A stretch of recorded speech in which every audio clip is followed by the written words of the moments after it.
नमस्कार सांग मैंने आज आम मैंने जाना चाउल पोक न लगे कौन कर चलतु चाउल पोक न लगे लिंब पत्र को आनी धोई ताको पत्र को भल भाव पानी बिल्कुल सुखिला पर्यंत दबा तापर या चाउल सहित मिसेक रखा देखा चाउल पोक जमा भी लगे कारण लिंब पत्र बास्ना चाउल पोक लगती।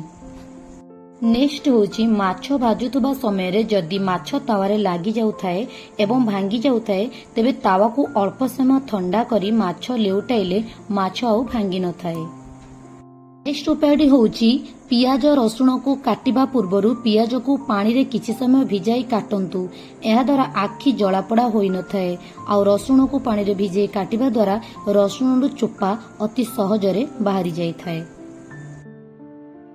आलू को अधिक दिन रखापी चाहूले आलू को खराब न होगा चाहूले आलू एवं रसुण को गोटे जगार रखु या द्वारा आलू बहुत दिन जाए रही थाए।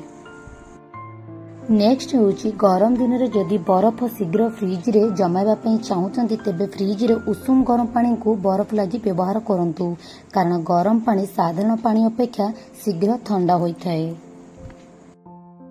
नेक्स्ट वर्षा दिने सुजी रे पोक न लगे दुईटी उपाय आम आपणाई पारिबा। प्रथमटी होची सुजी को भल भाव भाजी ताको एक एयरटाइट डब्बा रे रखंतु। द्वितीयटी होची 4 ରୁ 5टी अलैच को गोटे कागज रे पोड़िया करी ताको सुजी सहित मिसाई एयरटाइट डब्बा रे रखंतु।